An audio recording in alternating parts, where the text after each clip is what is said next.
She was just a single mom taking one photo for her daughter in a stranger's wedding, until a cruel insult shattered their dignity. But in that moment, a mysterious billionaire stepped forward and claimed, "They're with me." What followed was a whirlwind of secrets, a child's dream come true, and a love story neither of them saw coming. Who was he really? And what truth had he hidden for weeks? If you believe in second chances, found family, and love that chooses you again and again, this story is for you. Tell us where you're watching from, and subscribe to Soul-Stirring Stories for more unforgettable tales. The Grand Cathedral shimmered beneath the morning sun, its stained glass windows casting brilliant mosaics of amber and ruby across the marble floor. The hush of anticipation was thick in the air, as classical music swelled gently beneath the vaulted ceiling. Guests turned in awe as the bride made her slow procession down the aisle, her gown a cascade of satin and tulle, every step deliberate, elegant, otherworldly. At the very back of the church, unnoticed and out of place, sat Emily Ward and her daughter, Sophie. Emily wore a simple blue dress, the kind that looked like it had seen a few too many wash cycles. Her long chestnut hair was pulled into a neat bun, and her hands rested protectively on Sophie's small shoulders. Sophie, just 6, wore a slightly oversized white dress with a crooked ribbon tied at the back, second-hand, but clean. Her brown eyes were wide, sparkling with wonder as she whispered, "She looks like a princess, Mommy." Emily smiled, though it barely reached her eyes. "She does, baby. One day, if you want, you'll wear a dress just like that." The bride reached the altar. Vows began. Laughter and tears and applause followed. As the ceremony came to a close, guests filed out in pairs and clusters, buzzing with champagne plans and valet tickets. Emily lingered, hesitant. Sophie looked up, tugging her hand. "Can we go see the flowers? Just for a moment," Emily thought. Just one memory for her daughter to hold on to. "Come on," she whispered. They tiptoed down the aisle, past the gilded pews and marble columns until they reached the altar drenched in roses and peonies. Emily crouched beside Sophie, lifting her phone. "Say cheese, baby." Click. "One more," she said softly, raising the phone again, but before her finger could touch the screen, a sharp voice sliced through the silence. "Excuse me, what exactly do you think you're doing?" Emily froze, turning slowly. A tall woman stood several feet behind them, cloaked in emerald green silk and wrapped in judgment. Diamond earrings danced angrily at her ears. Her voice was cold enough to crack glass. "You weren't invited." Emily's voice trembled. We weren't trying to intrude. She just wanted to see." "This isn't a public garden," the woman sneered. "It's a private wedding, not a daycare for single mothers playing princess." Sophie instinctively backed behind her mother. Her lip trembled. The woman's eyes narrowed further. "Do you honestly think you can waltz in here, snap a few pictures, and pretend you belong? That child," she gestured disdainfully toward Sophie, "doesn't belong in a place like this." Emily's cheeks flushed, her jaw tightening. She didn't mean any harm. "Oh, please," the woman scoffed. "Dragging your illegitimate child into someone else's wedding? That's not harmless. That's delusional." Sophie clutched her mom's dress. "Mommy, are we bad?" Emily opened her mouth to respond, but nothing came. Her throat constricted. Shame roared in her chest like a wave threatening to drown her. She wanted to disappear, to shield Sophie from this moment. And then, another voice, low but unwavering, cut through the tension like a blade. "That's enough." Every head turned. The emerald-draped woman's mouth fell open. From the side aisle stepped a man in a tailored black suit, hair just messy enough to seem intentional, his presence quiet but commanding. His gaze, dark and focused, never left Emily. "Lucas Callahan." Gasps whispered through the remaining guests. He walked slowly but deliberately toward them, stopping beside Emily and Sophie. "Who told you she was alone?" he asked, his voice even. "What?" the woman blinked. He turned to the crowd. "Who said this woman was without family?" Silence. He looked back at Emily, then down at Sophie. "Because as of this moment," he said clearly, "they're with me." He shrugged off his coat and draped it over Emily's shoulders. Then he knelt before Sophie, pulled a handkerchief from his pocket, and gently wiped her tears. "You're not bad," he whispered. "You're braver than most people in this room." Sophie sniffled and blinked. Emily stared at him, lips parted, heart pounding. "Why are you doing this?" she whispered. He looked at her, something unreadable in his expression. because no child should ever be made to feel less than they are. Then, without another word, he guided them down the aisle. Past the stunned stares, past the judging whispers, past everything they had never been allowed to dream. And in the silence that followed, Emily realized something impossible had just begun. A week had passed since that unforgettable day in the cathedral, but Emily still felt the weight of Lucas Callahan's coat on her shoulders, its warmth, its unexpected kindness. She had folded it neatly and placed it on the back of their worn couch, unsure if she should return it or keep it as proof that the moment wasn't a dream. Then one morning her phone buzzed, a number she didn't recognize. She hesitated, heart stammering, before answering. "Emily?" The voice was unmistakably calm, smooth, familiar. "Yes," she said, already knowing. "It's Lucas Callahan. I hope I'm not calling at a bad time." She nearly laughed. "I mean, depends. Is this real?" He chuckled softly.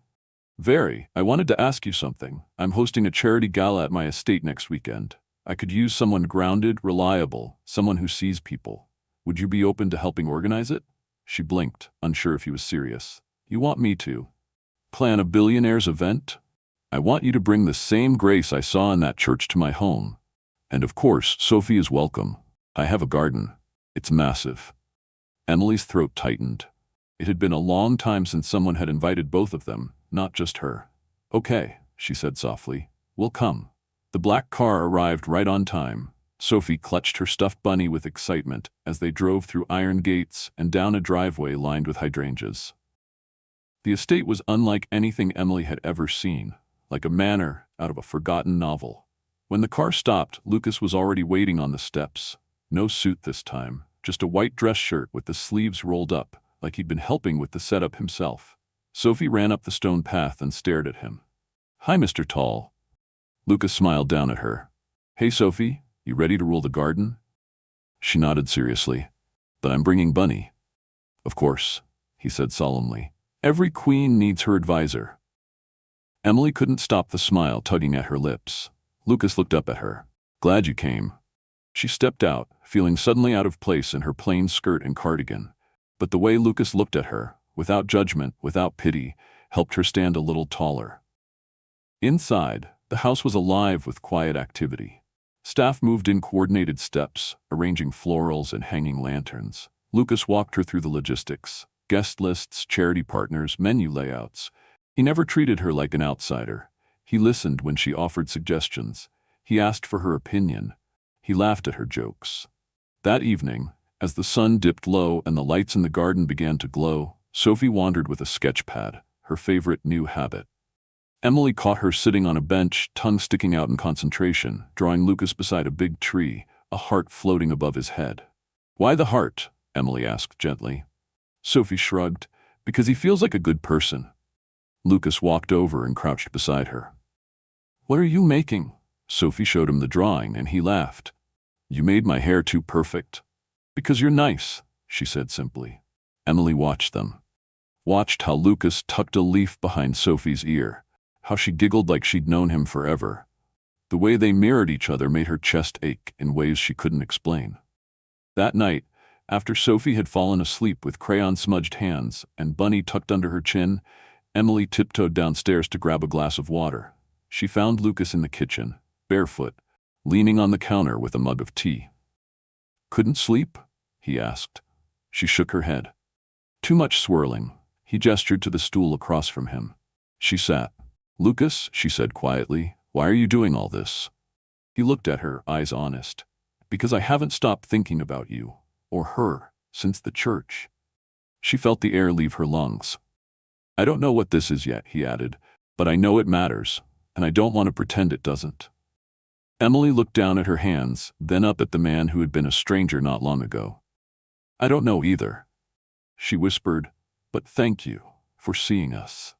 Lucas nodded, and in that quiet moment, with nothing but the sound of the fridge humming and the moonlight spilling through the window, something unspoken began to grow. Not out of rescue, but recognition.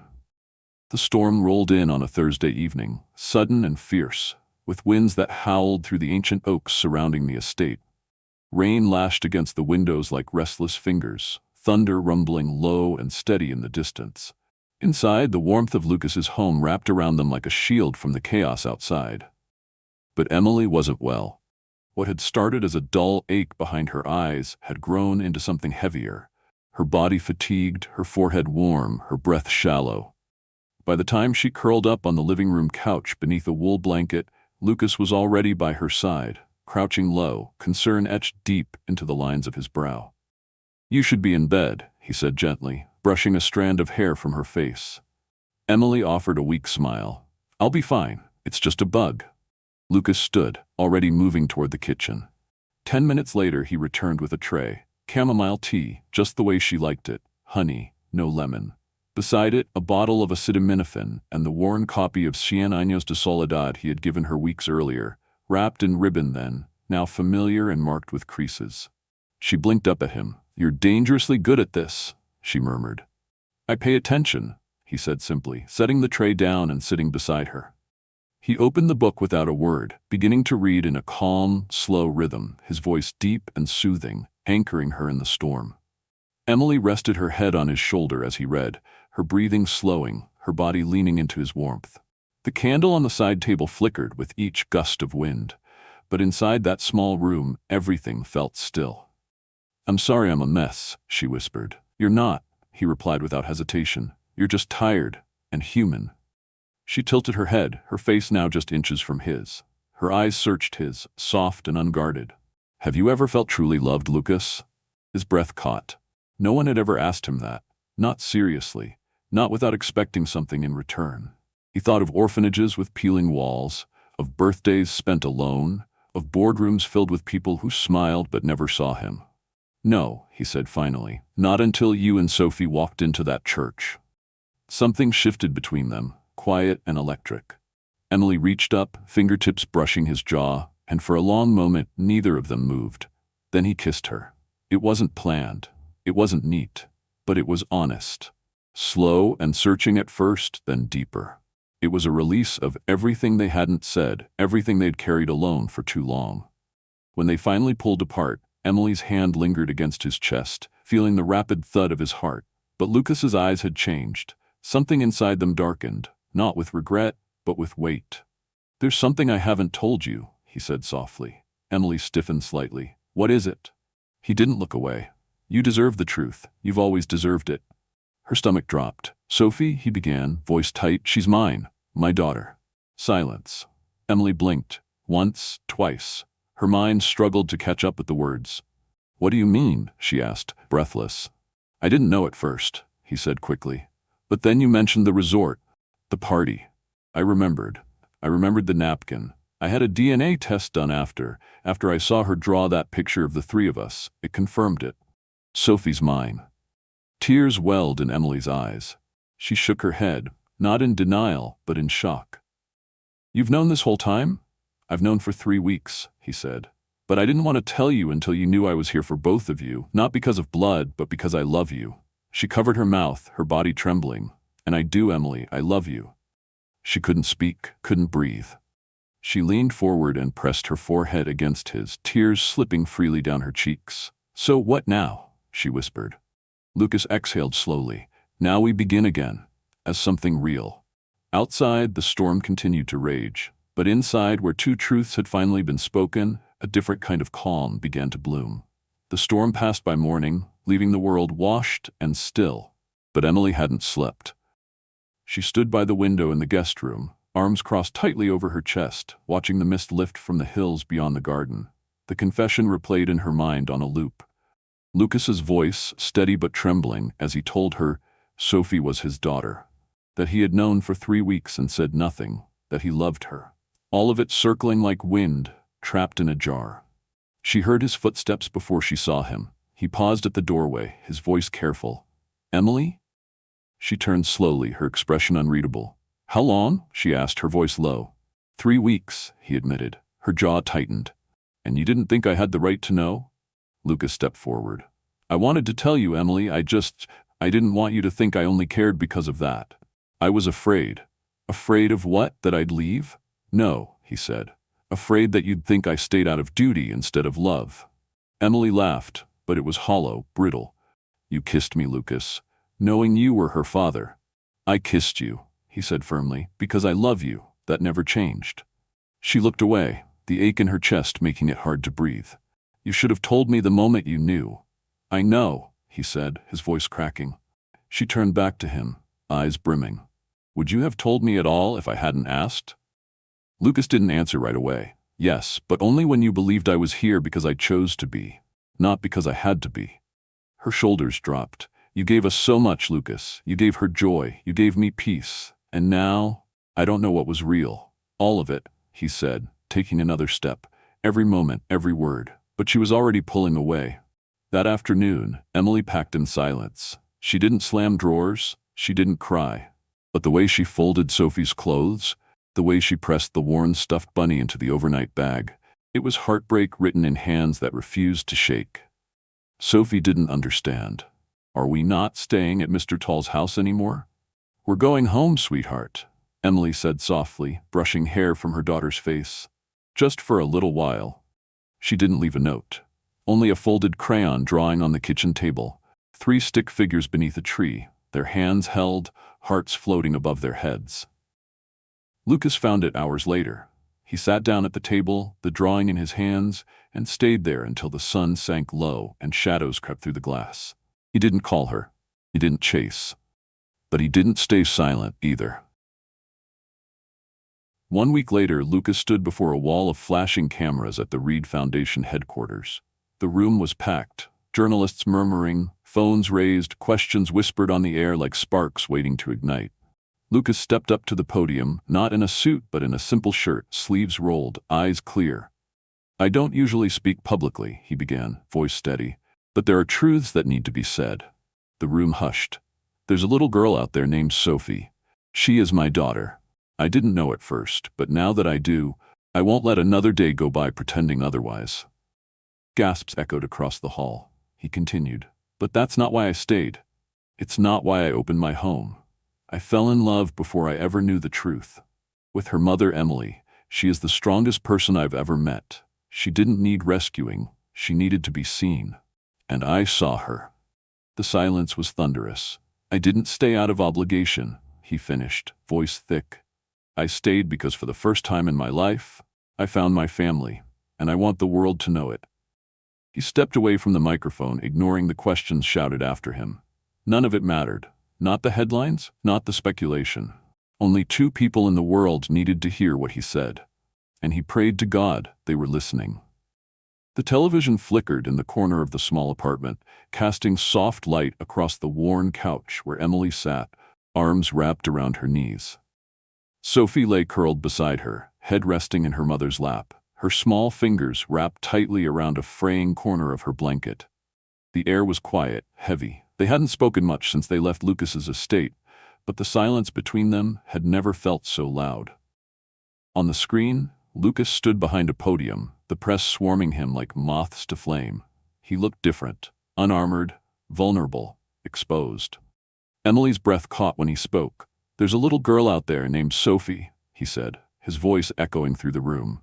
She is my daughter. Emily's hand flew to her mouth. Tears gathered before she could stop them, hot and fast, falling silently onto Sophie's hair. Mommy? Sophie stirred, blinking at the screen. Why are you crying? Emily wiped her eyes quickly. I'm okay, baby. Sophie sat up slowly, gaze fixed on the TV. That's Mr. Tall, she whispered. Emily nodded, her voice barely audible. Yes, sweetheart. That's Lucas. They listened as he continued, each word cutting straight through the ache Emily had tried to silence. I didn't fall in love because of that truth, Lucas said. I fell in love long before I knew it. With her mother, Emily, the strongest woman I've ever known. Sophie looked up at her. We don't have to hide anymore, right? Emily pressed a kiss to her daughter's forehead, her voice shaking. No, baby, we don't. 3 days later, on Sophie's 7th birthday, a black car pulled up in front of the Reed estate. The gates were open wide, as if waiting just for them. Balloons swayed in the breeze, tied to garden lights. Music played faintly in the distance. Emily stepped out first, her hand clutching Sophie's. The little girl wore a pale blue dress, her hair in soft curls, a paper crown perched crookedly on her head. The front doors opened. Lucas stood there, unmoving, breath held as if afraid the vision before him might vanish. Sophie let go of her mother's hand and ran toward him, voice ringing through the air. "Daddy." He dropped to his knees just in time to catch her, arms wrapping around her small frame like he'd never let go again. She buried her face in his shoulder. When he looked up, his eyes met Emily's. No words were needed. The forgiveness, the relief, the love, all of it passed in silence. That evening, the garden was transformed into a dream. String lights twinkled above tables filled with gifts and books. A chocolate fountain gurgled happily in one corner, and children laughed as they chased bubbles across the lawn. Sophie was the star of it all, her laughter echoing like bells. Emily stood by the koi pond, watching her daughter twirl, the wind catching her dress like wings. Lucas approached quietly and placed a gentle hand on her back. "She's happy," he said. "She's home," Emily replied. He nodded, then slowly dropped to one knee. Emily blinked, startled. He didn't have a ring, just his heart in his hands. "Today is the day our daughter was born," he said. "But the day I truly became a father was when I saw her in that church, smiling, brave, holding your hand." She stared at him, eyes wide, breath trembling. "But the love of my life," he continued, "was born into mine the day she stood in front of judgment, unshaken, for the sake of her child." He looked up, voice steady, eyes full. "I don't need a ceremony. I don't need perfect. I just need you. Will you be my home?" Tears slipped down Emily's cheeks. She nodded, voice barely holding together. "Yes." Sophie rushed over, clapping her hands. "Kiss her, Daddy?" "Like in the movies." Lucas stood and kissed Emily, soft at first, then with the certainty of a man who had found everything he didn't know he was missing. Sophie wrapped her arms around both of them. "Now we're a real family, right?" Lucas smiled down at her. "We always were." That night, under a sky full of stars, someone brought out a camera for one last photo. Emily stood between Lucas and Sophie, all three of them smiling. Not for the picture, but because they had finally stopped running. Because this wasn't a fairy tale. It was better. It was theirs. Sometimes the most extraordinary stories begin in the quietest, most painful places, like the back pew of a church where a mother and daughter sat just hoping to feel like they belonged. What this story reminds us is that love doesn't need a perfect beginning. It doesn't wait for the right time, the right place, or the right circumstances. Real love arrives when someone chooses to see you, not just for what the world labels you as, but for who you truly are beneath the struggle, beneath the silence. Emily didn't need saving. She needed someone to stand beside her. And Lucas didn't need to prove his wealth. He needed to show his heart. Through kindness, honesty, and courage, they built something stronger than fairy tales, a real family. This story is a testament to second chances, to the quiet power of compassion, and to the truth that being brave sometimes means showing up with nothing but your heart. It's a reminder that even after betrayal, even after loss, we still have the power to forgive, to heal, and to begin again. So if you've ever felt like you didn't belong, like your story wasn't good enough, remember Emily, Sophie, and Lucas. Because the life that truly matters is the one built with love, not perfection. Now we want to hear from you. Where are you watching this from? Drop your city or country in the comments. And if this story moved you, please subscribe to Soul Stirring Stories and turn on notifications so you never miss a journey that might just change your heart.